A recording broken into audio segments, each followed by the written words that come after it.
दोस्तों एक बार फिर से स्वागत है आपका। इस वीडियो में हम प्रधान परीक्षा यानी मुख्य परीक्षा का सिलेबस देखेंगे। हमने पिछले वीडियो में प्री परीक्षा का सिलेबस देखा था, क्योंकि आपको पता है कि सबसे पहले एग्जाम के लिए क्या चाहिए, सिलेबस देखना कि एक्चुअल में प्रश्न पत्र कौन-कौन से हैं और उसके अंदर क्या-क्या पूछा जाता है। ये बहुत ही महत्वपूर्ण चीज़ें होती हैं, तो चलिए आइए जल्दी से देख लेते हैं। जैसा कि मैंने अपने पहले वीडियो में बता दिया था कि प्रश्न पत्र 2 से लेके 5 तक जो है सामान्य अध्ययन के प्रश्न पत्र होते हैं और उनका सिलेबस देख लेते हैं। देखिए, जैसा कि इन्होंने खुद ही कहा है, यूपीएससी ने पहले ही मेंशन कर दिया है, प्रधान परीक्षा का उद्देश्य उम्मीदवारों के समग्र बौद्धिक गुणों तथा उनके गहन ज्ञान का आकलन करना है, मात्र उनकी सूचना के भंडार और स्मरण शक्ति का आकलन करना नहीं है। तो ये ध्यान में रखना है कि आपको कोई चीज़ याद नहीं होती है, तो इसमें बिल्कुल भी आपको ऐसा नहीं सोचना कि आप कुछ नहीं कर सकते एक तरह से, क्योंकि उन्होंने खुद लिखा है ना कि भंडार, सूचना के भंडार की स्मरण शक्ति का आकलन नहीं करना है। तो आप स्पष्ट रूप से समझ जाइए आपको क्या करना है। देखिए, भारतीय भाषाएं और अंग्रेजी में जो प्रश्न पत्र होगा उसका फॉर्मेट क्या होगा, उसका फॉर्मेट ये होगा, दिए गए गद्यांशों को समझना और संक्षेपण करना और शब्द प्रयोग और भंडार से संबंधित क्वेश्चन आएंगे और एक निबंध आएगा, चाहे वो इंग्लिश का पेपर हो चाहे हिंदी का हो, अनिवार्य। और भारतीय भाषाओं में एक चीज बढ़ जाती है बस, हिंदी से अंग्रेजी और अंग्रेजी से हिंदी करने के लिए एक एक प्रश्न यानी कि पैराग्राफ आता है, तो ये बस बढ़ जाता है। बाकी सारी चीजें इंग्लिश में जो पेपर होता है वो इसमें भी होता है। देखिए, प्रश्न पत्र जो पहला होता है उसमें निबंध होता है। ठीक, अब हम निबंध की बात करते हैं जो 250 नंबर का आता है, जिसके नंबर जुड़ते हैं। तो निबंध देखिए क्या कह रहा है यूपीएससी। निबंध, उम्मीदवार को एक विनिर्दिष्ट विषय पर निबंध लिखना होगा। विषयों के विकल्प दिए जाएंगे।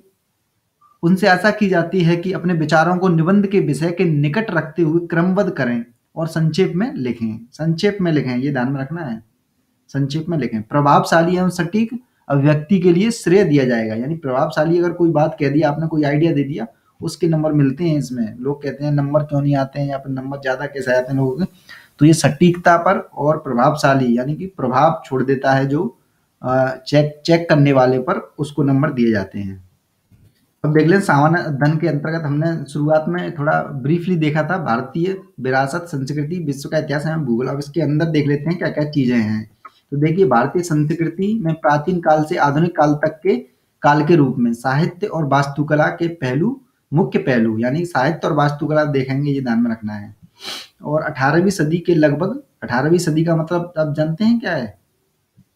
18वीं सदी का मध्य हो गया लगभग, ये मान के चलिए 1757 से लेके और उसके बाद का काल। तो 18वीं सदी के मध्य से लेकर वर्तमान समय तक का आधुनिक भारतीय इतिहास, महत्वपूर्ण घटनाएं, व्यक्ति और विषय, यानी जो महत्वपूर्ण व्यक्ति होंगे उनके बारे में भी, और विषय तो है ही है, यानी कि पढ़ना है आपको। और स्वतंत्रता संग्राम, इसके विभिन्न चरण आपको पता है, 3 चरणों में था स्वतंत्रता संग्राम। और देश के विभिन्न भागों से इसमें अपना योगदान देने वाले महत्वपूर्ण व्यक्ति और उनका योगदान, यानी व्यक्ति पे यहाँ पर फोकस किया गया है। तो उनके बारे में अक्सर आपने देखा होगा कि 1-2 क्वेश्चन हमेशा आते हैं। तो ये क्यों आते हैं? क्योंकि उन्होंने मेंशन कर रखा है। और देखिए, स्वतंत्रता के पश्चात देश के अंदर एकीकरण एवं पुनर्गठन। और आपका विश्व इतिहास में देखिए, विश्व इतिहास में 18वीं सदी की घटनाएं यथा औद्योगिक क्रांति, विश्व युद्ध, राष्ट्रीय सीमाओं का पुनः सीमांकन, उपनिवेशवाद, उपनिवेशवाद की समाप्ति, राजनीतिक दर्शन शास्त्र जैसे साम्यवाद, पूंजीवाद, समाजवाद आदि शामिल होंगे। उनके रूप और समाज पर उनका प्रभाव। तो ये सारी चीजें विश्व इतिहास में आप नोट कर सकते हैं अच्छे से इन्हें। और आपका एक पॉइंट है भारतीय समाज की मुख्य विशेषताएं, भारत की विविधता। अब क्या होता है कि जैसे ही भारतीय समाज की बात आती है तो रामचंद्र गुहा, सॉरी रामचंद्र गुहा नहीं, एक लेखक की बुक आती है, मुझे इस समय लेखक ध्यान नहीं आ रहा है, उसकी बुक पढ़ने बैठ जाते हैं, इससे कोई लेना देना नहीं। अरे यार, हम भारतीय समाज में रह रहे हैं तो हमें पता है ना क्या होता है समाज में, वही चीजें हैं सारी जो हम न्यूज़पेपर वगैरह में पढ़ते हैं। और थोड़ा विविधता के बारे में जान लेना मतलब जरूरी है। पूर्व उत्तर पूर्व में क्या विशेषताएं हैं, दक्षिण भारत की क्या विशेषताएं, तो ये सारी चीजें टीवी पर, न्यूज़पेपर में आती रहती हैं, अगर आप पढ़ते हैं जरूर। तो उसके लिए कुछ एक्स्ट्रा बुक पढ़ने की तो जरूरत ही नहीं है, ये मान के चलिए।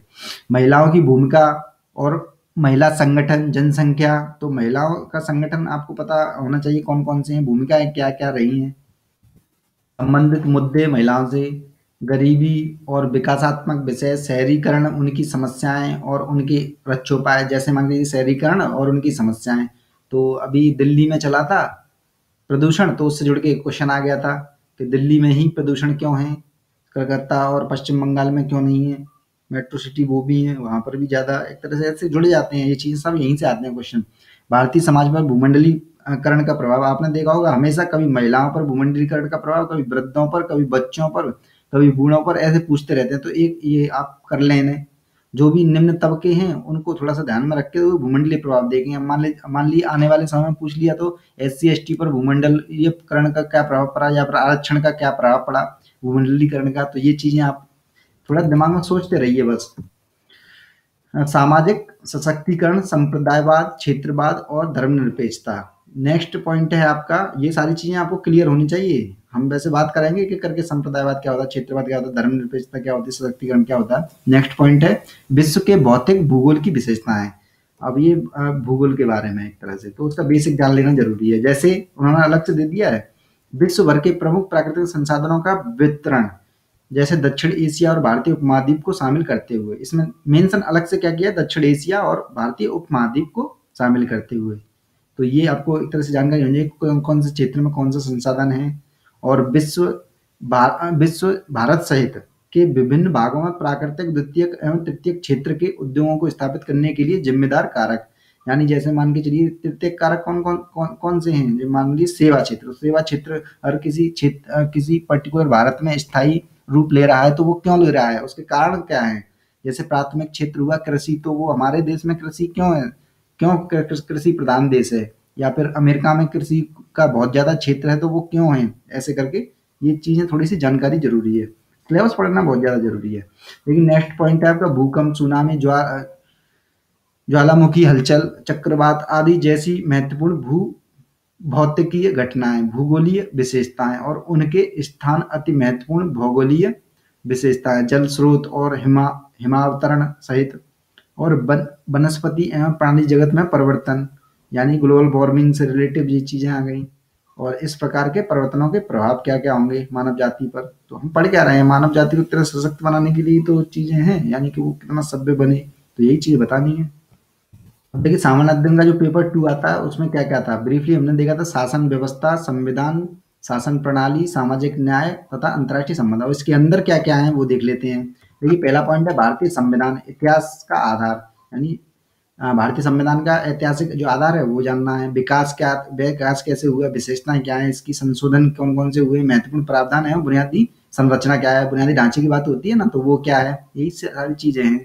संघ एवं राज्यों के कार्य तथा उत्तरदायित्व, संघीय ढांचे से संबंधित विषय एवं चुनौतियां, स्थानीय स्तर पर शक्तियों और वित्त का हस्तांतरण और उसकी चुनौतियां, विभिन्न घटकों के बीच शक्तियों का पृथक्करण, विवाद निवारण तंत्र तथा संस्थान, तो ये सारी चीजें हैं। शक्तियों का पृथक्करण के बारे में जानकारी होनी चाहिए। भारतीय संवैधानिक योजना की अन्य देशों से तुलना, यानी कि संविधान की अन्य देशों से तुलना, अगर करंट में कोई चीज चल रही है, जैसे मान लीजिए ट्रम्प का चल रहा है अभी, तो हमें थोड़ा सा अमेरिका की थोड़ा सा तुलनात्मक हमें जानकारी होनी चाहिए हल्की सी। इसके लिए क्या करें, आप बुक पढ़ें थोड़ी सी, वहीं से पढ़ लें, थोड़ा सा तो पढ़ना पड़ेगा कम से कम। कम से कम आपको पॉलिटी की बुक पूरी पढ़नी है, ये मान के चलिए अच्छे से। और आपने देखा होगा पॉलिटी से जुड़ के बहुत अच्छे क्वेश्चन आते हैं, ये मान के चलिए। जैसे जैसे आपका क्या है, ये संसद है और राज्य विधायिका संरचना क्या होती है इनकी, कार्य क्या है संसद के और विधायिका का, कार्य संचालन क्या है, शक्तियां और विशेषाधिकार क्या है, विशेषाधिकार मिले हुए हैं आपको पता है वो क्या है। इनसे उत्पन्न होने वाले विषय, ये करंट से जुड़ गया, उत्पन्न होने वाले विषय यानी करंट में जो उत्पन्न होने हैं इनसे संबंधित, उनको जानना है हमें। जैसे कार्यपालिका और न्यायपालिका की संरचना क्या है, संगठन और कार्य, सरकार के मंत्रालय और विभाग, ये भी जानना है। प्रभावक समूह, यानी कि जो दबाव समूह होते हैं वही प्रभावक समूह के रूप में एक तरह से यूज किया इन्होंने। और औपचारिक अनौपचारिक संघ जो भी बने हुए हैं, जैसे NGO वगैरह जो होते हैं, अलग से भी दिया हुआ है। शासन प्रणाली में उनकी भूमिका भी बतानी है। जनप्रतिनिधित्व अधिनियम की मुख्य विशेषता बतानी है, यानी 1951 और 50-51 का जो जनप्रतिनिधित्व अधिनियम बना हुआ है उसके बारे में जानना जरूरी है, क्योंकि बहुत ही ज्यादा महत्वपूर्ण है। वो एक तरह से चुनाव से संबंधित है, बिल्कुल जनप्रतिनिधियों से संबंधित है। और जनप्रतिनिधि ही एक तरह से देश को आगे ले जाते हैं, हमारे शासन को एक तरह से व्यवस्थित करते हैं, तो उनके बारे में जानना जरूरी है हमें। और जो नेक्स्ट पॉइंट है विभिन्न संवैधानिक पदों पर नियुक्ति और विभिन्न संवैधानिक निकायों की शक्तियां, कार्य और उत्तरदायित्व। नेक्स्ट पॉइंट है आपका सांविधिक, विनियामक और विभिन्न अर्ध न्यायिक निकाय, तो ये जानकारी होनी चाहिए। और जैसे नेक्स्ट है सरकारी नीतियों और विभिन्न क्षेत्रों में विकास के लिए हस्तक्षेप और उनके अभिकल्पन तथा कार्यान्वयन के कारण उत्पन्न विषय। तो ये सारी चीजें हैं, सरकार की नीतियां क्या हैं, उनमें क्या हस्तक्षेप होते हैं, तो ये सारी चीजें जानना जरूरी है। आप सिलेबस बस देखते रहिए अच्छे से। और देखिए विकास प्रक्रिया और विकास उद्योग, यानी विकास प्रक्रिया होती है एक और विकास उद्योग होता है, जिसमें गैर सरकारी संगठन यानी एनजीओ, स्वयं सहायता समूह, विभिन्न समूह एवं संघों, दार्शनिकों और लोकोपकारी संस्थाओं, संस्थागत एवं अन्य पक्षों की भूमिका क्या क्या है इनमें, विकास की क्रियाओं में और विकास उद्योग में इन लोगों की एक तरह से भूमिका क्या रहती है, एनजीओज की और स्वयं सहायता समूह की, संघों की, दानकर्ताओं की। तो ये सारी चीजें हैं। आपका नेक्स्ट है केंद्र और राज्य द्वारा जनसंख्या के अति संवेदनशील वर्गों, यानी कि अति संवेदनशील वर्ग आपको पता है कौन है, अल्पसंख्यक वर्ग, महिला वर्ग, एससी एसटी वर्ग और जो भी पिछड़े तबके के हैं, जो गरीब हैं, वो हो गए अति संवेदनशील वर्गों के लिए कल्याणकारी योजनाएं, यानी योजनाओं के बारे में पता होना चाहिए हमें कौन कौन सी योजनाएं एक तरह से लेकर आई है सरकार, और इन योजनाओं का कार्य निष्पादन, यानी योजना तो आई चलो बन गई, लेकिन इसका निष्पादन क्या निकला, यानी परिणाम क्या हुआ, क्या इससे परिवर्तन हुआ उनके अंदर। इन अति संवेदनशील वर्गों की रक्षा और बेहतरी के लिए गठित तंत्र, यानी कौन कौन से तंत्र गठित किए गए हैं इनसे जुड़े हुए, जैसे विधि, संस्थान और निकाय, कौन कौन से विधि बनाई गई हैं, संस्थान कौन कौन से बनाए हैं और निकाय कौन कौन से बनाए गए हैं इनसे जुड़े हुए। जैसे मान लीजिए अल्पसंख्यक मंत्रालय ने कोई भी नई योजना निकाली, मान लीजिए नई मंजिल, तो इसके बारे में हमें जानकारी होनी चाहिए कि नई मंजिल कार्य क्या करती है, तो ये आपकी एक तरह से उदाहरण के रूप में उसमें डाल सकते हैं हम। नेक्स्ट पॉइंट है आपका स्वास्थ्य शिक्षा मानव संसाधन से संबंधित सामाजिक क्षेत्र सेवाओं के विकास और प्रबंधन से संबंधित विषय। तो स्वास्थ्य शिक्षा सेवा इनके बारे में थोड़ी सी होनी चाहिए जानकारी, गरीबी और भूख से संबंधित विषय के बारे में जानकारी होनी चाहिए हमें। और भारत और शासन व्यवस्था, पारदर्शिता और जवाबदेही के महत्वपूर्ण पक्ष, जैसे ई गवर्नेंस, अनुप्रयोग, मॉडल, सफलताएं, मतलब ई गवर्नेंस के अनुप्रयोग क्या है, मॉडल क्या है इसका, ई गवर्नेंस का सफलताएं क्या है, सीमाएं क्या है और संभावनाएं क्या है, नागरिक चार्टर यानी कि सिटीजन चार्टर, पारदर्शिता और जवाबदेही और संस्थागत तथा अन्य उपाय भी जो भी हैं। लोकतंत्र में सिविल सेवकों की भूमिका बिल्कुल पता होनी चाहिए, जब हम बनने जा रहे हैं तो हमें अपनी भूमिका पता होनी चाहिए कि लोकतंत्र में हमारी भूमिका क्या है, हम क्या क्या कर सकते हैं समाज को बढ़ाने के लिए, चाहे हमारे ऊपर कोई दबाव आ जाए तो ऐसी स्थिति में हम क्या कर सकते हैं। जो नई नई हमारे साथ जो भी कोड बन रहे हैं, सिविल कोड बन रहे हैं सिविल सेवकों के लिए, तो उनके बारे में जानकारी होनी चाहिए, कोई भी हो, चाहे दान से रिलेटिव हो, कोई भी हो। जैसे नेक्स्ट पॉइंट है आपका भारत एवं उनके पड़ोसी संबंध, देखिए अलग से मेंशन किया हुआ है यहाँ, भारत और इसके पड़ोसी संबंध। हमेशा देखना क्वेश्चन जो भी आते हैं तो आपके भारत और भारत के जो भी पड़ोसी देश हैं उनसे ही जुड़ के आते हैं, कभी आपने नहीं सोचा होगा अमेरिका के और इसके संबंध नहीं नहीं आते हैं, ज्यादातर पड़ोसियों से ही आते हैं, इसी वजह से आते हैं क्योंकि मेंशन नहीं किया है वहां पर। देखिए द्विपक्षीय, त्रिपक्षीय और क्षेत्रीय समूह, यानी कि जो समूह बने हुए हैं G20 या फिर बेसिक और ब्रिक्स, और ये ऐसे समूह बने हुए हैं उनके बारे में जानकारी होनी चाहिए। और भारत से संबंधित अथवा भारत के हितों को प्रभावित करने वाले, ऐसा नहीं कि भारत उसका समूह नहीं है, मान लीजिए टीटीटी टीपीपी था, मान लीजिए अभी अमेरिका उससे हट गया है, तो उससे भारत पर क्या प्रभाव पड़ेगा, थोड़ा सा हमें उसके लिए जानकारी होनी चाहिए। आने वाले समय में बात करेंगे हम अच्छे से। भारत जैसे नेक्स्ट पॉइंट है भारत के हितों, भारतीय परिदृश्य पर विकसित तथा विकासशील नीतियों की नीतियां और राजनीतिक प्रभाव। और नेक्स्ट है आपका महत्वपूर्ण अंतर्राष्ट्रीय संस्थान, हमें महत्वपूर्ण अंतर्राष्ट्रीय जो संस्थान है, जैसे जैसे आपका WTO हुआ और आपका UNA हुआ और आपका जैसे कि अंतर्राष्ट्रीय न्यायालय हुआ, तो संस्थाएं और मंच, उनकी संरचना और अध्यादेश, यानी संरचना के बारे में थोड़ा सा पता होना चाहिए और अध्यादेश यानी कि उनके कार्य क्या है, एक तरह से उनके बारे में थोड़ा सा पता होना चाहिए। अब आता है सामान्य अध्ययन थर्ड पेपर, जो कि ब्रीफली हमने देखा था कि इसमें क्या चीज आती है, प्रौद्योगिकी, आर्थिक विकास, जैव विविधता, पर्यावरण सुरक्षा और आपदा प्रबंधन, ये महत्वपूर्ण था। अब इसके अंदर क्या क्या आता है उसे देखते हैं हम डिटेल में, क्या क्या चीजें आती हैं। आपको कहीं जाने की जरूरत नहीं है, बस इन्हें लें और कॉपी पे लिख लें, पॉइंट वाइज, पेज वाइज, और उनको दिमाग में रचा बसा लें। और आप जैसे ही न्यूज़पेपर पढ़ेंगे ना तो आपके दिमाग में क्लिक कर जाएगा, अरे यार ये तो मेरे सिलेबस में है, और आप अच्छे से एक तरह से मोटिवेट हो जाएंगे पढ़ने के लिए और आपकी इच्छा जाग जाएगी पढ़ने की। इससे ये होता है, देखिए भारतीय अर्थव्यवस्था तथा योजना संसाधनों को जुटाने, प्रगति, विकास और रोजगार से संबंधित विषय, समावेशी विकास तथा इससे उत्पन्न विषय, सरकारी बजट, बजट के बारे में हमें जानकारी होनी चाहिए, अभी हाल ही में आया है, मुख्य फसलें कौन-कौन सी, देश के विभिन्न भागों में फसलों का पैटर्न हमें जानकारी होनी चाहिए थोड़ी-सी, रबी और ये सब जो भी फसलें होती हैं, सिंचाई के विभिन्न प्रकार जैसे ड्रिप सिंचाई और बहुत सारी सिंचाई से और एवं इसकी प्रणाली क्या-क्या हैं,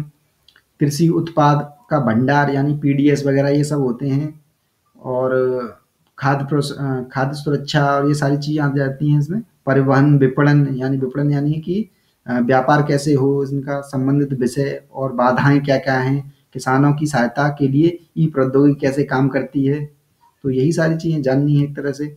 और देखिए नेक्स्ट पॉइंट में क्या है, प्रत्यक्ष और अप्रत्यक्ष कृषि सहायता। कृषि सहायता हम देते हैं सब्सिडी, तो प्रत्यक्ष और अप्रत्यक्ष रूप से देते हैं, तो उसके बारे में जानकारी होनी चाहिए। न्यूनतम समर्थन मूल्य के बारे में जानकारी होनी चाहिए, संबंधित विषय क्या-क्या हैं, जन वितरण प्रणाली और जन वितरण प्रणाली के उद्देश्य क्या है, कार्य क्या है, उसकी सीमाएँ क्या हैं, सुरक्षा क्या है इसकी, बफर स्टॉक एवं खाद्य सुरक्षा संबंधी विषय और प्रौद्योगिकी मिशन, पशुपालन संबंधी अर्थशास्त्र यानी पशुपालन एक तरह से कृषि क्षेत्र से जुड़े हुए लोगों को किस प्रकार से लाभ प्राप्त करा सकता है, तो उससे जुड़े हुए अर्थशास्त्र को हमें समझना ज़रूरी है। यहीं से तो आते हैं क्वेश्चन। भारत में खाद्य प्रसंस्करण, अभी मैंने बात करी थी, और आपका खाद्य प्रसंस्करण का अर्थ होता है यानी जैसे आलू है तो आलू की चिप्स जो बन जाएगी वो प्रसंस्करण हो जाएगा, खाद्य प्रसंस्करण विषय, क्योंकि उसमें 1 रुपए के आलू को 10 रुपए में बेचते हैं ये लोग, थोड़ा-सा प्रसंस्करण करके। तो ये होना चाहिए। संबंधित उद्योग, कार्य एवं महत्व, इनके स्थान, ऊपरी और नीचे की अपेक्षाएँ क्या-क्या हो सकती हैं, आपूर्ति श्रृंखला क्या हो सकती है, प्रबंधन कैसे हो सकता है। भारत में भूमि सुधार का क्या-क्या रूप रहा, उसके बारे में थोड़ा-सा जानकारी होनी चाहिए। उदारीकरण का अर्थव्यवस्था पर प्रभाव क्या पड़ता है? देखिए समाज पर हमने पहले देखा था फर्स्ट पेपर में, इसमें क्या करता है, अर्थव्यवस्था पर क्या पड़ता है औद्योगिकरण का, औद्योगिक नीति में परिवर्तन तथा औद्योगिक विकास पर इनका क्या प्रभाव पड़ता है। जैसे बुनियादी ढांचा क्या होता है, ऊर्जा, बंदरगाह, सड़क, विमानपत्तन, रेलवे आदि, इनके बारे में थोड़ी सी जानकारी होनी चाहिए कि इनके लिए क्या क्या सागरमाला प्रोजेक्ट सड़क और तुम्हारे साथ पत्तन को जोड़ने के लिए एक तरह से लाया गया है। बंदरगाह कौन कौन से हैं महत्वपूर्ण, ऊर्जा से संबंधित कौन-कौन से कार्य हैं। हमारे देश का निवेश मॉडल क्या है, एफडीआई और ये सब आ जाते हैं इसमें निवेश मॉडल के अंतर्गत, तो इसकी जानकारी होनी चाहिए थोड़ी-सी। तो यही सब हैं। और भारत और विज्ञान एवं प्रौद्योगिकी विकास एवं अनुप्रयोग इनके और रोजमर्रा के जीवन में ये ध्यान में रखना है, रोजमर्रा के जीवन में इसका क्या प्रभाव है विज्ञान एवं प्रौद्योगिकी का। मान लीजिए कल 104 सैटेलाइट एक तरह से भेजे गए, तो चलिए ठीक है, विज्ञान के क्षेत्र में तो प्रगति होगी, लेकिन इसका आम जीवन में जो लोग हैं उन पर क्या प्रभाव पड़ेगा। इससे हमारी इकोनॉमी डेवलपमेंट ही तो होगा, इससे हमारे जीवन में एक तरह से अ, सुधार आएगा जब पैसा आ जाएगा हमारे पास, तो ये सारी चीज़ें जुड़ के लिखनी पड़ती हैं हमें वहाँ पर, तो ये ऐसे ही लिखते हैं। विज्ञान और प्रौद्योगिकी में भारतीयों की उपलब्धियाँ, ये अक्सर आ जाता है क्वेश्चन। देशज रूप से प्रौद्योगिकी का विकास कौन-कौन सा हुआ, नई प्रौद्योगिकी का विकास कौन-कौन सा हुआ, जैसे सूचना प्रौद्योगिकी के बारे में जानकारी हो थोड़ी-सी, अंतरिक्ष के बारे में हल्की सी जो न्यूज़पेपर में आती है वही, computer, robotics, nano technology, biotechnology और बौद्धिक संपदा अधिकार, ये अक्सर बना रहता है सुर्खियों में, से संबंधित पेटेंट वगैरह से रिलेटेड है ये, से संबंधित विषयों के संबंध में जागरूकता यानी पता होना चाहिए थोड़ा-सा हमें न्यूज़पेपर के ज़रिए।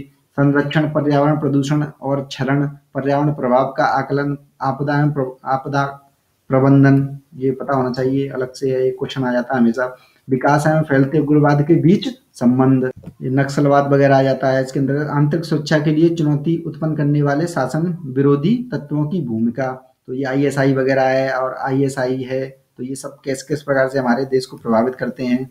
जैसे संचार नेटवर्क के माध्यम से आंतरिक सुरक्षा को चुनौती, जैसे कि सोशल नेटवर्किंग साइट से जुड़ के क्वेश्चन आ गया था, आंतरिक सुरक्षा चुनौतियों में मीडिया और सामाजिक नेटवर्किंग साइटों की भूमिका, ये बिल्कुल आया था एग्जैक्ट क्वेश्चन। साइबर सुरक्षा की बुनियादी बातें, ये जानकारी होनी चाहिए। धन शोधन यानी काले धन से संबंधित जो भी चीजें हैं वो, और इसे रोकने के उपाय भी आपको पता होने चाहिए थोड़े से क्या क्या हो सकते हैं। सीमावर्ती क्षेत्रों में सुरक्षा चुनौतियां और उनका प्रबंधन, संगठित अपराध और आतंकवाद के बीच संबंध क्या है, ये जानकारी होनी चाहिए। और विभिन्न सुरक्षा बलों और संस्थाओं तथा उनके उद्देश्य, यानी कि बीएसएफ है, सीआईएसएफ है, थोड़ा सा इनके बारे में हल्का था, जैसे ही न्यूज़पेपर में आता है तो पढ़ लेना थोड़ा सा जरूरी है। मुझे नहीं लगता कि एक साल में ये चीजें कवर नहीं होंगी, बिल्कुल हो जाएंगी कवर, आप बेसिक भी जान जाएंगे इनके, क्योंकि ये वीडियो बिल्कुल उनके लिए है जिन्हें बिल्कुल कुछ नहीं आता, और जिन्हें ये समझ है कि मुझे बहुत कुछ आता है, तो ये मान के चलिए वो उनका एक तरह से सही दिशा में नहीं है, क्योंकि अक्सर हम क्या करते हैं, इसे नहीं देखते हैं और इसी के अंतर्गत पूरा आईएएस छुपा हुआ है, कहाँ से कैसे करना है, क्या करना है। देखिए नेक्स्ट पेपर जो है फोर्थ पेपर है, जो कि नीति शास्त्र, ब्रीफली हमने देखा था नीति शास्त्र, सत्यनिष्ठा और अभिरुचि। अब इसके अंदर क्या क्या होगा उन्हें देखते हैं हम, ठीक। इस पेपर से हमेशा लोग डरते रहते हैं, तो चलिए आइए थोड़ा सा देख लेते हैं। डरने की बिल्कुल बिल्कुल भी जरूरत नहीं है। जो इसमें चीजें बताई गई हैं, अगर उनको हम थोड़ा सा फॉलो कर लेंगे तो कोई आराम से नंबर इसमें आते हैं। तो देखिए इस प्रश्न पत्र में ऐसे प्रश्न शामिल होंगे जो सार्वजनिक जीवन में उम्मीदवारों की सत्यनिष्ठा, ईमानदारी से संबंधित विषयों के प्रति उनकी अभिवृत्ति तथा उनके दृष्टिकोण तथा समाज के आचार व्यवहार में विभिन्न मुद्दों तथा सामने आने वाली समस्याओं के समाधान को लेकर उनकी मनोवृत्ति का परीक्षण करते हैं। यानी कि जो आप देखते हैं समाज में और आप सोचते हैं कि यार इसकी जगह ये हो जाता, प्रधानमंत्री ये योजना की जगह ऐसा कर देते, तो आपकी एक तरह से यही चीज तार्किकता, एक तरह से ईमानदारी और सत्यनिष्ठा को मापा जाएगा। इन आयामों का निर्धारण करने के लिए प्रश्न पत्रों में किसी मामले के अध्ययन यानी केस स्टडी के माध्यम भी चुना जा सकता है। तो केस स्टडी भी आती है, आपको पता होगा, प्रश्न पत्र देखा होगा तो आपने, आप नहीं देखा तो देख लीजिए, मैं आपको प्रोवाइड करा दूंगा। मुख्य रूप से विभिन्न क्षेत्रों को कवर किया जाएगा। क्या क्या होगा इसमें देख लेते हैं थोड़ा सा। नीति शास्त्र तथा मानवीय सह संबंध, ये क्या है इसमें नीति शास्त्र और मानवीय सह संबंध में। मानविक क्रियाओं में नीति शास्त्र का सार तत्व, इसके निर्धारक और परिणाम, नीति शास्त्र के आयाम, निजी तथा सार्वजनिक संबंधों में नीति शास्त्र, मानवीय मूल्य, महान नेताओं, सुधारकों तथा प्रचारकों के जीवन तथा उनके उपदेशों से शिक्षा मूल्य विकसित करने में परिवार, समाज और शैक्षणिक संस्थाओं की भूमिका। तो ये सारी चीजें हमें पता होना चाहिए। और इसके लिए ऐसा नहीं है कि बुक पढ़ने लग गए या कुछ करने लग गए। हाँ, थोड़ा सा जो भी नेता हैं, महत्वपूर्ण समाज सुधारक रहे हैं, तो उनके बारे में तो हम वैसे भी एक तरह से जिज्ञासा है हमारे अंदर। सुधार जैसे गांधी जी के बारे में हम पढ़ते ही हैं, तो उनके लिए एक कोई उनके जीवन से प्रेरित कोई एक बुक पढ़ लीजिए छोटी सी, तो उसमें उनके बारे में थोड़ा सा जानकारी हो जाएगी, क्या थे उनके सिद्धांत समाज को लेके, राज्य को लेके, तो ये थोड़ी सी जानकारी होनी चाहिए। जैसे मार्क्स हुए, तो उनके बारे में थोड़ी सी जानकारी होनी चाहिए, जिन्होंने क्रांतिकारी परिवर्तन किए हैं अभी तक, थोड़ी थोड़ी सी जानकारी होनी चाहिए हमें। और मुझे नहीं लगता कि जानकारी लेने में कोई दिक्कत होगी, क्योंकि इंटरेस्ट भी तो आता है ना। तो ये चीजें हैं। जैसे अभिवृत्ति सारांश यानी कंटेंट, संरचना, वृत्ति, विचार, आचरण के परिप्रेक्ष्य में इसका प्रभाव एवं संबंध, नैतिक और राजनीतिक अभिरुचि, सामाजिक प्रभाव और धारणा। तो इन टेक्निकल वर्ड पे ना जाएं आप बिल्कुल। सिविल सेवा के लिए अभिरुचि, यानी कि अभिरुचि आपको पता होगा, एप्टीट्यूड तथा बुनियादी मूल्य, सत्यनिष्ठा, भेदभाव रहित तथा गैर वफादारी निष्पादन, सार्वजनिक सेवा के प्रति समर्पण भाव, कमजोर वर्गों के प्रति सहानुभूति और सहिष्णुता तथा संवेदनशीलता। तो एक्चुअली में आपको कुछ नहीं करना, जो ये बड़े-बड़े शब्द हैं इनकी थोड़ी सी जानकारी होनी चाहिए। सहानुभूति क्या है, सहिष्णुता क्या है, देखेंगे हम आने वाली वीडियो में डिटेल से देखेंगे। गैर तरफदारी क्या होता है, निष्पक्षता क्या होती है, बस और कुछ नहीं। और बाकी आप न्यूज़पेपर पढ़ते रहेंगे और उनमें से केस स्टडी अपने आप बनती रहती है, ये सारी चीजें कवर हो जाती हैं। जैसे नेक्स्ट पॉइंट है भावनात्मक समझ क्या होती है, इमोशनल इंटेलिजेंस जिसे बोलते हैं। अवधारणाएं, इसकी अवधारणा क्या है, प्रशासन और शासन व्यवस्था में उनके प्रयोग और उपयोग और प्रयोग क्या है, भारत तथा विश्व के नैतिक विचारकों तथा दार्शनिकों के योगदान क्या क्या है, आपके लोक प्रशासनों में लोक सिविल सेवा मूल्य तथा नीति शास्त्र स्थित तथा समस्याएं, सरकारी तथा निजी संस्थानों में नैतिक चिंताएं दुविधाएं, नैतिक मार्गदर्शन के स्रोत के रूप में विधि, नियम, विनियमन तथा अंतरात्मा। अंतरात्मा क्या है, शासन व्यवस्था में नीतिपरक तथा नैतिक मूल्यों का सुदृढ़ीकरण, अंतर्राष्ट्रीय संबंधों तथा निधि व्यवस्था, फंडिंग।